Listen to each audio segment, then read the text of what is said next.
The green glow of credits exchanging hands illuminated the grimy office. Captain Jack watched as Grok, the hunched junkyard owner with mottled gray skin, counted the payment for the third time. "You're a fool, human," Grok said, his three eyes blinking out of sync. "That wreck isn't worth half what you paid. It won't even fly." Jack smiled, the scars on his weathered face shifting. "Maybe. But I've always been good at seeing value where others don't." Outside the office window, the massive ship loomed in the distance. Even covered in space dust and scored with battle scars, its sleek lines hinted at forgotten elegance. Most of the hull plating was missing or damaged, and several sections were open to vacuum. By all appearances, it was exactly what Grok called it, a wreck. "Your credits, your problem," Grok shrugged, pushing the ownership chip across the table. "Don't come crying when you can't even power its lights." Jack pocketed the chip and walked out into the artificial twilight of the junkyard. The place was a graveyard of dreams at the edge of human space, failed colony ships, broken freighters, and the occasional military vessel, all abandoned and forgotten. But this ship was different. Jack had spent 20 years in the Earth fleet studying alien tech before retirement. He recognized certain patterns in the hull design, elements that matched no known species but appeared in ancient records. If he was right, this wasn't just a random derelict, it was a relic from a civilization that had vanished centuries ago. "You must be the crazy buyer," a woman's voice called from behind a stack of power cells. Jack turned to see a short, muscular woman with oil-stained coveralls and close-cropped hair. "And you are?" "Maria. Best engineer in 3 systems." She wiped her hands on a rag. "At least that's what I tell potential employers. I don't remember hiring an engineer." Maria grinned. "You didn't. But Grok says you bought the big dead ship in Lot 17, and nobody buys something like that without needing an engineer. Figured I'd save you the search." Jack studied her. She was young, maybe 30, but her hands told the story of someone who'd spent years working with machines. "Can you handle alien tech? The really old stuff? Try me." 2 hours later, Maria had called in her own contacts, Tom, a former weapons officer with a prosthetic eye who'd been blacklisted for asking too many questions, and Bill, a quiet navigation specialist who'd mapped routes through supposedly impassable sectors. Together, they stood at the ship's main airlock, wearing environment suits as a precaution. "Power's been dead for centuries," Maria said, manually cranking the emergency override. "Atmosphere's probably long gone." The airlock groaned open, revealing a dark corridor. Their suit lights cast long shadows as they entered.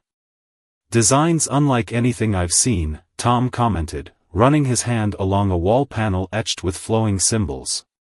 "Elegant. Efficient." They made their way to what appeared to be the bridge, a circular room with command stations arranged around a central chair. Everything was covered in dust. "Let's see if we can get minimal systems online," Jack said. "Maria, check the power core." "Tom, weapons assessment." "Bill, see if you can make sense of the navigation systems." Hours passed as they explored. Jack felt a growing excitement as his suspicions were confirmed. This wasn't just an alien ship, it was something special. The technology, though damaged, was far beyond current galactic standards. Maria's voice crackled over the comm, "Captain, you need to see this." They gathered in a sealed room deep within the ship. At its center stood a crystalline structure embedded with circuitry. "It's an AI core," Maria said. "Damaged but salvageable. If I route power from our shuttle." The crystal pulsed weakly as Maria connected power cables. A flicker of blue light washed over them. "System, reboot, initiated," a synthetic voice said haltingly. "New, crew, detected. Ship designation. Phantom." "It's alive," Bill whispered. The AI's voice strengthened slightly. Damage, extensive. Memory, fragmented.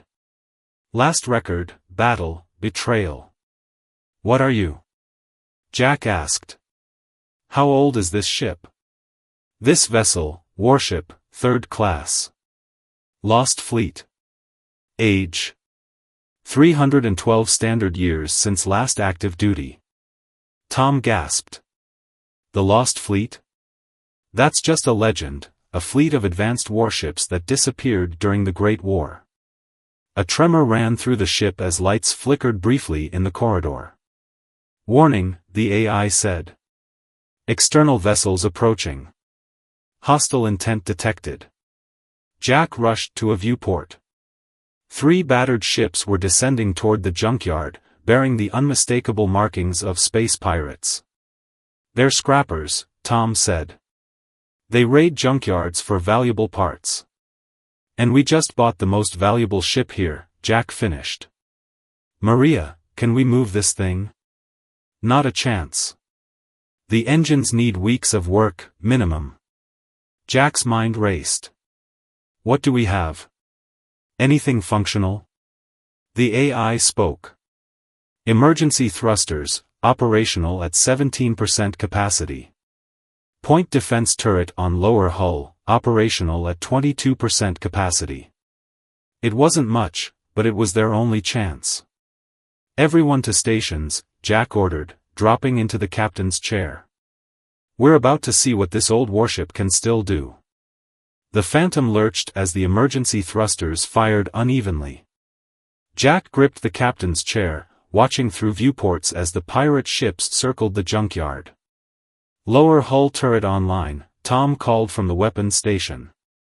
The console before him was mostly dark, with only a few blinking lights. Targeting system is primitive at best.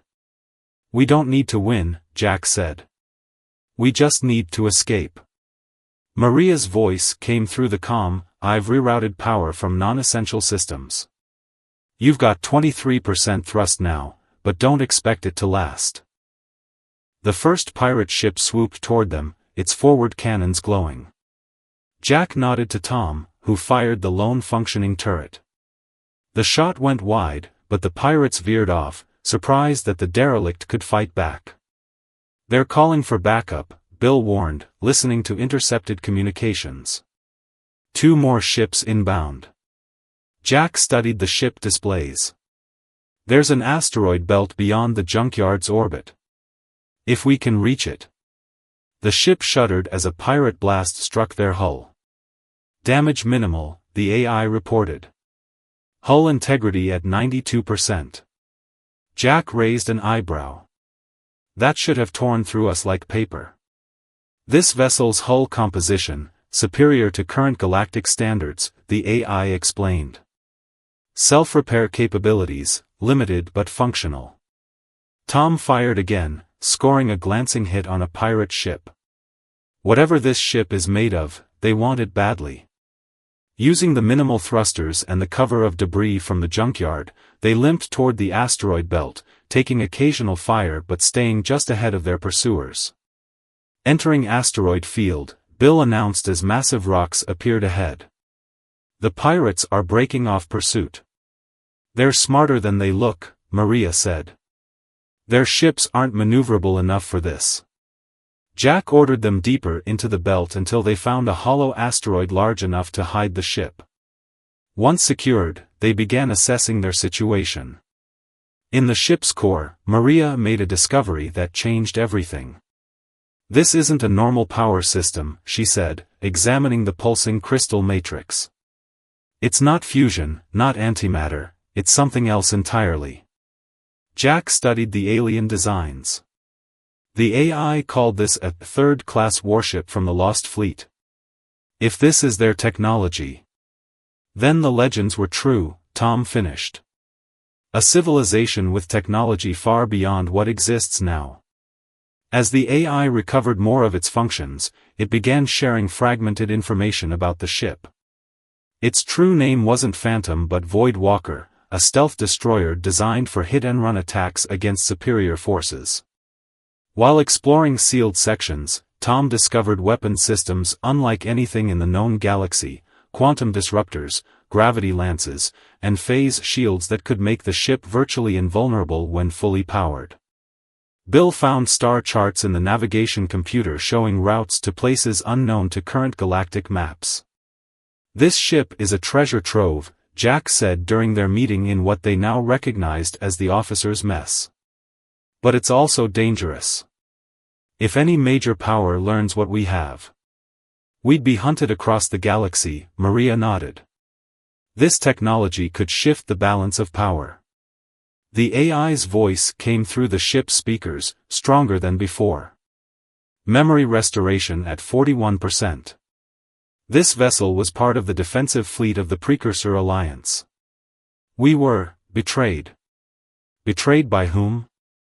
Jack asked. "Data corrupted. But warning, current galactic powers would seek this vessel's destruction rather than allow its technology to spread." Before they could discuss further, an alert sounded. "Distress signal detected," Bill said. "Human mining colony, 7 light-years from here. They're under attack by Krell raiders." Jack looked at his makeshift crew. The Void Walker was barely functioning, with minimal weapons and unreliable engines. They were in no condition for a fight. But they couldn't ignore the call. "Plot a course," Jack ordered. "Let's see what this old warship can really do." The mining colony came into view, a cluster of habitats and extraction platforms orbiting a mineral-rich moon. 3 Krell raiders, insect-like ships with sharp, angular designs, were firing upon the colony's meager defenses.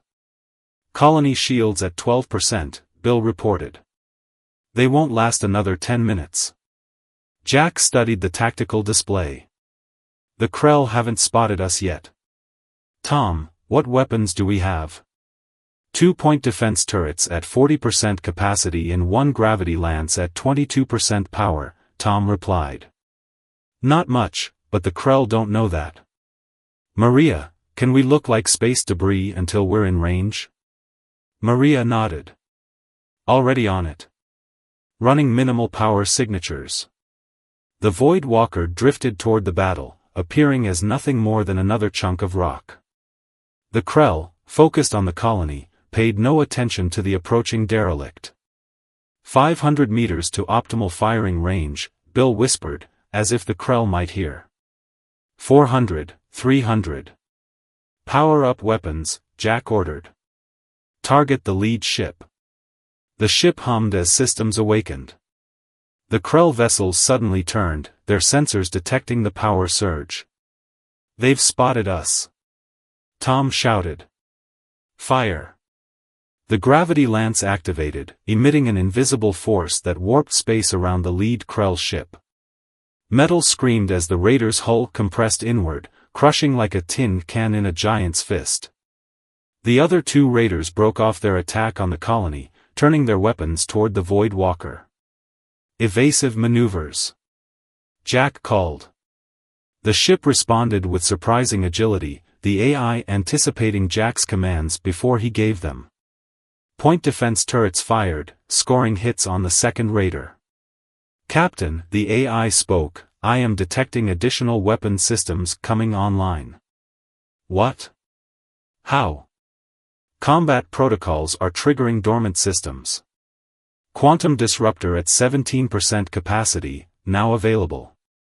Tom's console lit up with new options. "I have targeting."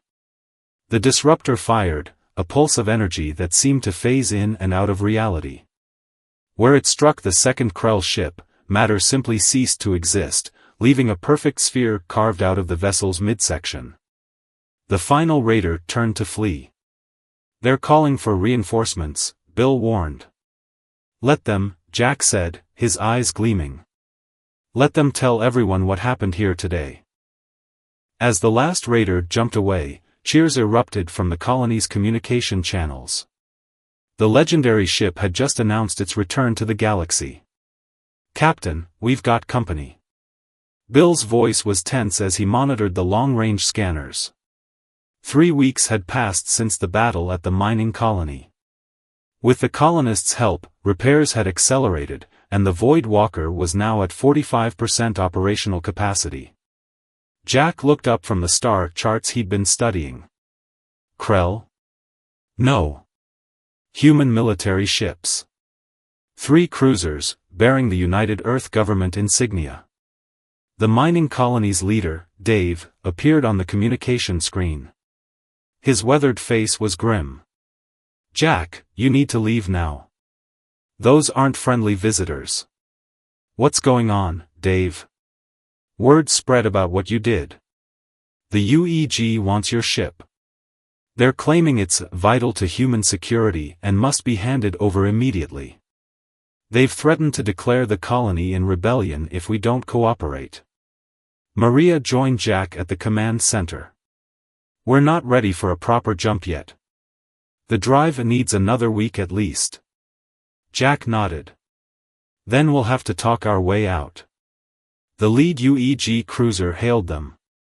The communication screen filled with the stern face of Commander Wilson, a decorated officer known for his by-the-book approach. Unidentified vessel, this is Commander Wilson of the UEG Navy. You are in possession of a ship of unknown origin utilizing restricted technology. By order of the Military Technology Acquisition Act, you are directed to surrender your vessel for inspection and research. Jack stepped into view. Commander, this is Jack Miller, former UEG captain. This vessel legally belongs to me and my crew. Wilson's expression hardened. Captain Miller, your service record is noted, but irrelevant. That technology is too dangerous for private ownership.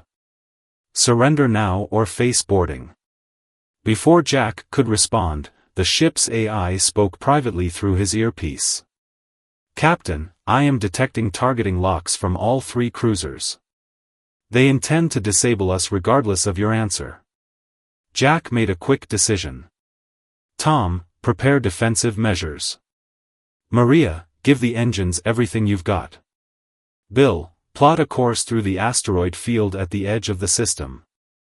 Turning back to the screen, Jack smiled thinly. Commander Wilson, I respectfully decline your offer. Let's see if those new UEG cruisers can catch an old relic like mine.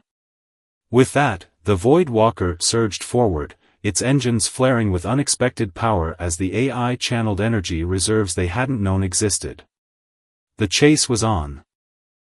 The Void Walker darted through the asteroid field, moving with a grace that belied its size. Behind them, UEG cruisers fired warning shots that exploded against the space rocks. They're deploying fighters, Bill announced, eyes fixed on the scanner. 12 small craft, closing fast. In the engine room, Maria worked frantically to reroute power. The jump drive is at 67%, but forcing it now could tear us apart. We need more time, Jack muttered. He turned to Tom. Can we use the asteroids to our advantage? Tom grinned. The gravity lance could create a chain reaction if we target the right cluster. Do it. The lance fired, striking a massive asteroid. For a moment, nothing happened. Then the rock began to fracture, splitting into dozens of pieces that scattered outward like shrapnel. 2 UEG fighters couldn't evade in time and were smashed by the debris. That won't hold them for long, the AI warned. The cruisers are moving to flank us. Jack studied the tactical display, searching for options. What about that gas cloud ahead? Can we hide there? Negative. They have thermal imaging. However, the AI paused. I am detecting a dormant system that might help us. The phase cloak. Phase cloak? Like in the stories? Tom asked incredulously. Affirmative. It requires significant power and is only partially repaired, but it could render us temporarily undetectable. Maria's voice crackled through the comm. If we divert power from weapons and life support, I might be able to power it for 30 seconds. Maybe enough to confuse their sensors. Do it, Jack ordered. The lights dimmed as power drained from all systems. A strange vibration ran through the ship as the phase cloak activated. Through the viewport, Jack watched as his own hands seemed to blur, becoming slightly transparent. Fascinating, the AI commented. The cloak shifts our matter partially out of phase with normal spacetime. On the scanner, the UEG ships slowed, their formation breaking as they lost track of their target. Jump drive at 89%, Maria reported. It'll have to be enough. Plot a course to the outer rim, Jack commanded. Somewhere remote where we can finish repairs. The cloak flickered and failed just as the first cruiser reacquired them. But it was too late. Space twisted around the Void Walker as the jump drive activated, and the ship vanished from normal space. Behind them, Commander Wilson stared at the empty scanner. Find them, he ordered. Whatever it takes. The Void Walker emerged from jump space in a remote system on the edge of the outer rim. A single red dwarf star cast a dim light over a handful of barren planets. No settlements, no outposts, perfect for a ship that needed to disappear. Jack sat alone in his quarters, reviewing data files the AI had recovered from its damaged memory core. The more he learned about the ship's origins, the more troubled he became. Captain, the AI's voice interrupted his thoughts. The crew is gathering in the command center. We've made a discovery. When Jack arrived, Maria, Tom, and Bill were huddled around a holographic display showing schematics of a massive space station. What am I looking at? Jack asked. The headquarters of the Galactic Council, Tom explained. The AI found these plans in a restricted section of its memory banks. The AI's voice echoed through the room. Memory restoration has reached 78%. I can now access classified mission files from before my shutdown. A new hologram appeared, a recording of an alien commander with elongated features and silvery skin. This is Admiral Vex of the Precursor Alliance, the recording began. If you are viewing this, our mission has failed. The Galactic Council has betrayed us. They fear our technology will upset the balance of power they have maintained for millennia. The recording showed devastating battles, fleets of ships similar to the Void Walker engaged with Council forces. The Council claims to promote peace between species, the Admiral continued, but they deliberately suppress technological advancement of younger races to maintain control. Our fleet refused to surrender our technology. Now we are hunted. Maria glanced at Jack. This matches what happened at the mining colony. The Council keeps newer species confined to small territories, using the Krell as enforcers. The Admiral's final words were grim: we've scattered our ships across the galaxy, hidden where the Council cannot find them. If you've discovered one, you now face a choice: surrender to the Council's order, or stand against their tyranny. The technology at your disposal could free the younger races, or destroy them. The recording ended, leaving the crew in silence. Well, Jack finally said, that explains why everyone wants this ship so badly. Bill looked up from the navigation console. Captain, long-range scanners are picking up multiple vessels entering the system. Signatures match. Krell warships. A lot of them. How did they find us? Tom demanded. Unknown, the AI responded. But they are on an intercept course. Estimated arrival, 17 minutes. Battle stations. Jack ordered as the crew scrambled to prepare. How many ships are we facing? 7 Krell battlecruisers, Bill reported. And a Council Enforcer-class dreadnought. Tom whistled. They really don't want us to leave this system alive. Ship status? Jack asked the AI. All repaired systems online. Power core at 82% capacity. Phase shields at 76%. Weapons systems at 71%. Maria's voice came through the comm: the jump drive needs 30 minutes to recharge after that rough jump. We're trapped here, Captain. Jack studied the tactical display. They were outnumbered and outgunned. Running was impossible. There was only one option left. We fight, he decided. Tom, prepare all weapons. Maria, divert all non-essential power to shields and weapons. Bill, find us a position with tactical advantage. The Void Walker moved behind a small moon, using it as partial cover as the enemy fleet approached. Captain, the AI spoke. I have completed a final diagnostic. There is one system I have not yet mentioned, the Void Cascade. What is it? Our most powerful weapon. It creates a controlled quantum singularity that can destroy multiple capital ships. However, using it risks overloading our power core. The first Krell ships appeared around the moon, weapons firing. The Void Walker's phase shields flared, absorbing the impacts. Return fire, Jack ordered. The ship's weapons unleashed devastation unlike anything the galaxy had seen in centuries. 2 Krell cruisers ruptured immediately. But more enemy ships kept coming. The Council dreadnought emerged, its massive frame dwarfing all other vessels. A communication came through. Attention relic vessel, a cold voice stated. This is High Enforcer Tarn of the Galactic Council. Your existence violates Council Directive 7329. Surrender or be destroyed. Jack looked at his crew, humans who had taken a piece of junk and turned it into a legend. They nodded back at him, united in their decision. High Enforcer, Jack replied. This is Captain Jack of the precursor warship Void Walker. Your tyranny ends today.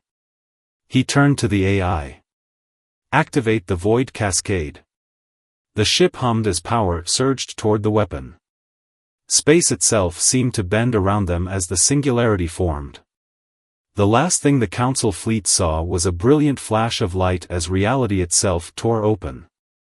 3 days later, reports spread across the galaxy, the Council's Enforcer fleet destroyed, a hole punched through their authority, and a mysterious ship that vanished after the battle. The legend of the Void Walker had only just begun.